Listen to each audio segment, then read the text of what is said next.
আকাশবাণী খবর পড়ছি নমামি বসুরুদ্র। প্রথমে বিশেষ বিশেষ খবর।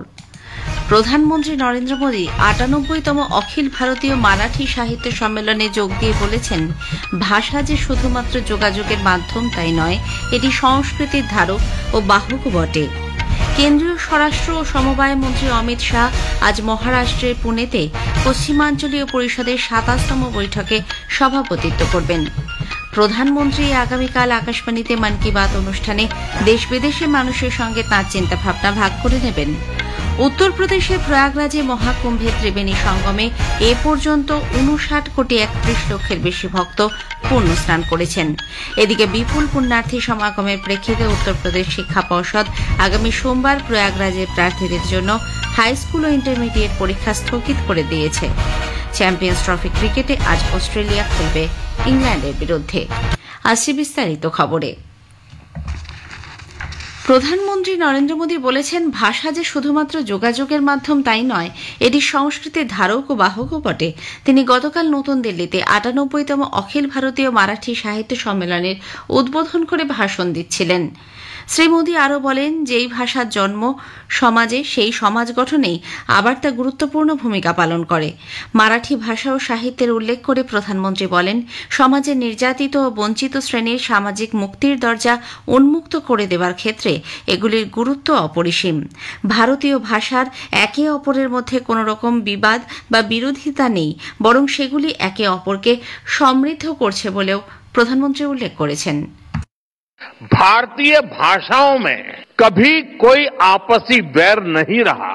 भाषाओं ने हमेशा एक दूसरे को अपनाया है, एक दूसरे को समृद्ध किया। साथियों, कई बार जब भाषा के नाम पर भेद डालने की कोशिश की जाते हैं, हमारी भाषाओं की साझी विरासत ही उसका सही जवाब देती है। প্রধানমন্ত্রী আরও বলেন, ১৮৭৮ সাল থেকে চলে আসা এই অখিল ভারতীয় মারাঠি সাহিত্য সম্মেলন দেশের ১৪৭ বছরের ইতিহাসের প্রত্যক্ষ সাক্ষী।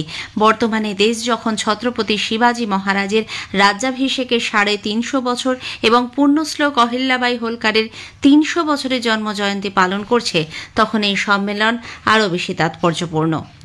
উপরাষ্ট্রপতি জগদীপ ধনখড় আজ একদিনের জন্য মহারাষ্ট্রের ছত্রপতি সাম্ভাজিনগর সফরে যাবেন। আকাশবাণী সংবাদদাতা জানিয়েছেন, সেখানে তিনি ড বাবা সাহেব আম্বেদকর মারাঠওয়াড়া বিশ্ববিদ্যালয়ের ৬৫তম সমাবর্তনে প্রধান অতিথি হিসেবে উপস্থিত থাকবেন। সরস্বতী ভবন কলেজে উদ্বোধন করবেন সংবিধান সচেতনতা বর্ষ ও অমৃত মহোৎসবের। বিশ্ববিদ্যালয়ের প্রধানমন্ত্রী উচ্চতর শিক্ষা অভিযানের আওতায় ৪টি নতুন ভবনের জন্য শিলান্যাস করবেন উপরাষ্ট্রপতি। সফরকালে শ্রী ধনখড় ইলোরা গুহায় কৃষ্ণেশ্বর মন্দিরে পুজোও দেবেন বলে জানা গেছে। এদিকে উপরাষ্ট্রপতি বলেছেন, দীর্ঘস্থায়ী উন্নয়ন এখন আর কোনো বিকল্প নয়, এটি একমাত্র সমাধান। তিনি গতকাল নতুন দিল্লিতে ২১তম আফ্রিকি এশীয় গ্রামীণ উন্নয়ন সম্মেলনে উদ্বোধনী অধিবেশনে ভাষণ দিচ্ছিলেন। শ্রী ধনখড় বলেন, দীর্ঘস্থানীয় উন্নয়নের ভিত্তি স্থাপন করা যায় শুধুমাত্র গ্রামীণ ক্ষেত্র থেকেই। দক্ষিণী বিশ্বকে আন্তর্জাতিক স্তরে উপনীত করা প্রধানমন্ত্রী নরেন্দ্র মোদীর দূরদর্শিতার ফল বলে উল্লেখ করেন তিনি। শ্রী ধনখড় জোর দিয়ে বলেন, কৃত্রিম মেধা, মেশিন লার্নিং, ব্লকচেন এবং ইন্টারনেট অফ থিংস এর মতো বিভিন্ন প্রযুক্তির ব্যবহার যে চ্যালেঞ্জ মোকাবিলা করতে সক্ষম হয়েছে তাই নয়, এনে দিয়েছে বিপুল পরিমাণ সুযোগ সম্ভাবনাও। কেন্দ্রীয় স্বরাষ্ট্র ও সমবায় মন্ত্রী অমিত শাহ আজ মহারাষ্ট্রের পুনে সফর করবেন। পশ্চিমাঞ্চলীয় পরিষদের ২৭তম বৈঠকে সভাপতিত্ব করবেন তিনি। মহারাষ্ট্র, গুজরাট এবং গোয়ার মুখ্যমন্ত্রীদের পাশাপাশি কেন্দ্রশাসিত অঞ্চল দাদরা ও নগর হাভেলি এবং দমন ও দিউয়ের বরিষ্ঠ মন্ত্রী এবং ঊর্ধ্বতন আধিকারিকরা বৈঠকে যোগ দেবেন। সফরকালে জনতা সহকারী ব্যাংকের ৭৫ বছর পূর্তি উপলক্ষে আয়োজিত অনুষ্ঠানের সমাপ্তি অধিবেশনে যোগ দেবেন তিনি। একই সঙ্গে শ্রী শাহ পুনেতে প্রধানমন্ত্রী গ্রামীণ আবাস যোজনার দ্বিতীয় পর্যায়ের উপভোক্তাদের হাতে প্রয়োজনীয় কাগজ তুলে দেবেন। প্রথম কিস্তিতে ১০ লক্ষ উপভোক্তার কাছে প্রকল্পের টাকা পৌঁছে দেওয়া হবে। অনুষ্ঠানে উপস্থিত থাকবেন মুখ্যমন্ত্রী দেবেন্দ্র ফড়নবিস, উপমুখ্যমন্ত্রী একনাথ শিন্ডে এবং অজিত পাওয়ার সহ অন্যান্যরা। নতুন দিল্লিতে আজ শুরু হচ্ছে পুসা কৃষি বিজ্ঞান মেলা। কেন্দ্রীয় কৃষি ও কৃষক কল্যাণ মন্ত্রী শিবরাজ সিং চৌহান এই মেলার উদ্বোধন করবেন। 3 দিনের এই মেলার থিম হল উন্নত কৃষি বিকশিত ভারত। কৃষি বিজ্ঞান মেলার প্রধান আকর্ষণ ভারতীয় কৃষি গবেষণা সংস্থা আইসিএআর প্রযুক্তি উদ্ভাবিত বিভিন্ন প্রজাতির ফসল ও কৃষিজাত পণ্য প্রদর্শন। আইসিএআর ছাড়াও কৃষি বিজ্ঞান কেন্দ্র, কৃষি উৎপাদনকারী সংস্থা ও বিভিন্ন স্টার্টআপ সংস্থা এই প্রদর্শনীতে অংশ নেবেন। প্রধানমন্ত্রী নরেন্দ্র মোদী আগামীকাল আকাশবাণীতে মন কি বাত অনুষ্ঠানে দেশ বিদেশে মানুষের সঙ্গে তাঁর চিন্তাভাবনা ভাগ করে নেবেন। এটি হবে মাসিক এই বেতার অনুষ্ঠানের 119তম পর্ব। অনুষ্ঠানটি সকাল 11টা থেকে আকাশবাণী এবং দূরদর্শনের সবকটি প্রচার তরঙ্গ, এআইআর নিউজ ওয়েবসাইট এবং নিউজ অন এআইআর মোবাইল অ্যাপে সম্প্রচার করা হবে। AIR news, DD news, PMO এবং তথ্য সম্প্রচার মন্ত্রকের ইউটিউব চ্যানেলগুলিতেও সরাসরি তা শোনা যাবে। আকাশবাণীতে হিন্দি সম্প্রচারের ঠিক পরে আঞ্চলিক ভাষায় তা সম্প্রচারিত হবে। রাত 8টায় শুনতে পাবেন আঞ্চলিক ভাষার তর্জমা। এই খবর আপনারা শুনছেন আকাশবাণী থেকে।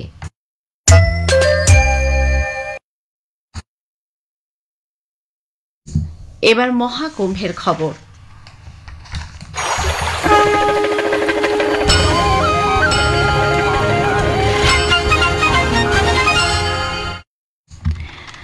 উত্তরপ্রদেশের প্রয়াগরাজে মহাকুম্ভে ত্রিবেণী সঙ্গমের শেষ খবর অনুযায়ী 59,31,00,000-এর বেশি ভক্ত পুণ্য স্নান করেছেন।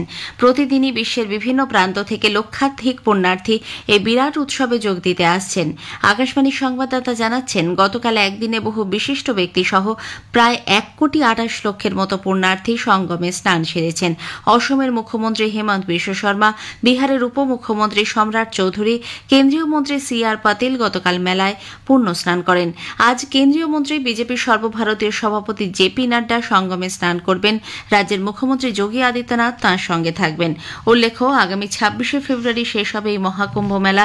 এজন্য শেষ পর্যায়ে প্রস্তুতি তুঙ্গে।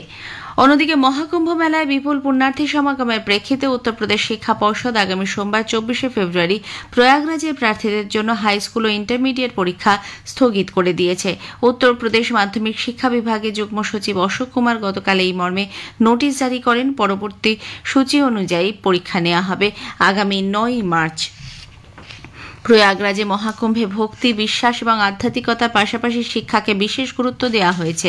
উত্তরপ্রদেশ সরকারের উদ্যোগের অঙ্গ হিসেবে মেলা এলাকায় প্রত্যেক সেক্টরে বিদ্যাকুম্ভ নামে স্কুলের ব্যবস্থা করা হয়েছে। এখানে 5ম শ্রেণী পর্যন্ত পড়ুয়াদের বিনা খরচে পঠন পাঠনের কাজ চালানো হচ্ছে। যেসব শ্রমিক মহাকুম্ভ উপলক্ষে কাজে এসেছেন দেশের বিভিন্ন প্রান্ত থেকে, তাদের ছেলে মেয়েদের পড়াশোনা যাতে বন্ধ না হয় সেই লক্ষ্যেই এই ব্যবস্থা। ইসরায়েলি বন্দী শিরি বিবাসের পরিবর্তে হামাস ভুলবশত এক প্যালেস্তিনীয় মহিলার দেহ ছেড়ে দেওয়ায় ইসরায়েলের প্রধানমন্ত্রী বেনিয়ামিন নেতানিয়াহু প্রতিশোধের হুমকি দিয়েছেন। এই ভুলের জন্য হামাস অস্ত্রবিরতি চলা সত্ত্বেও ইসরায়েলের বোমা বর্ষণকে দায়ী করেছে। তবে বন্দী হস্তান্তরের প্রক্রিয়া আজও চলবে। হামাস আজ শতাধিক প্যালেস্তিনীয় পণবন্দির বিনিময়ে 6 ইসরায়েলি অপহৃতকে মুক্তি দেবে। তারা যাবতীয় শর্ত মেনে চলছে বলে জানিয়ে সামগ্রিক পরিস্থিতি খতিয়ে দেখার আশ্বাস দেয়। গতকাল সিরি বিবাস বলে যে দেহটি তারা সামনে নিয়ে আসে তা অন্য কারোর হওয়ায় যুদ্ধবিরতি চুক্তি বিঘ্নিত হওয়ার আশঙ্কা দেখা দিয়েছে। এদিকে ইসরায়েল হামাসের বিরুদ্ধে চুক্তি লঙ্ঘনের অভিযোগ এনেছে।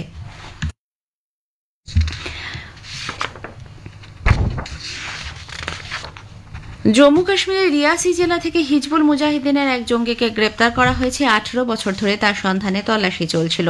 আকাশবাণী জম্মুর সংবাদদাতা জানিয়েছেন, রিয়াসি জেলার তালওয়ারা গুজ্জর কোঠিয়ানের বাসিন্দা বছর 40 আনোয়ার আলী 2001 সালে হিজবুল মুজাহিদিন জঙ্গি গোষ্ঠীতে যোগ দিয়েছিল, কিন্তু 2007 সালে আত্মসমর্পণ করার পর থেকেই আত্মগোপন করেছিল সে। এফআইএইচ প্রো লিগ হকিতে হরমনপ্রীত সিং এর নেতৃত্বে ভারতীয় পুরুষ দল 3-1 গোলে আয়ারল্যান্ডকে হারিয়ে দিয়েছে।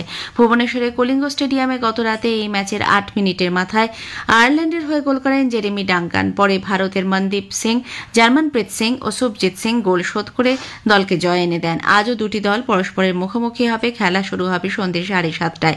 এদিকে মহিলাদের হকিতে ভারতীয় হকি দল 4 গোলে জার্মানির কাছে পরাজিত হয়েছে। আজ দুটি দলই আবার খেলবে। লাহোরের গদ্দাফি স্টেডিয়ামে আজ চ্যাম্পিয়ন্স ট্রফি ম্যাচে অস্ট্রেলিয়া ইংল্যান্ডের বিরুদ্ধে খেলবে। খেলা শুরু হবে ভারতীয় সময় দুপুর 2:30টায়। এদিকে করাচির ন্যাশনাল ব্যাংক স্টেডিয়ামে গতকাল দক্ষিণ আফ্রিকা 107 রানে আফগানিস্তানকে পরাজিত করে। দিল্লির জওহরলাল নেহরু স্টেডিয়ামে আজ আইএসএল ফুটবলের ম্যাচে ইস্ট বেঙ্গল পাঞ্জাব এফসির মুখোমুখি হবে। অন্যদিকে গোয়ার ফতোদ্দা স্টেডিয়ামে এফসি গোয়া খেলবে কেরালা ব্লাস্টার্সের বিরুদ্ধে। শেষ করার আগে খবরের বিশেষ কিছু অংশ আরও একবার। প্রধানমন্ত্রী নরেন্দ্র মোদী 98তম অখিল ভারতীয় মারাঠি সাহিত্য সম্মেলনে যোগ দিয়ে বলেছেন, ভাষা যে শুধুমাত্র যোগাযোগের মাধ্যম তাই নয়, এটি সংস্কৃতি ধারক ও বাহকও বটে। কেন্দ্রীয় স্বরাষ্ট্রমন্ত্রী আজ মহারাষ্ট্রের পুনেতে পশ্চিমাঞ্চলীয় পরিষদের 27তম বৈঠকে সভাপতিত্ব করবেন। চ্যাম্পিয়ন্স ট্রফি ক্রিকেটে আজ অস্ট্রেলিয়া খেলবে ইংল্যান্ডের বিরুদ্ধে। খবর শেষ হল, এরপরেই শুনুন স্থানীয় সংবাদ।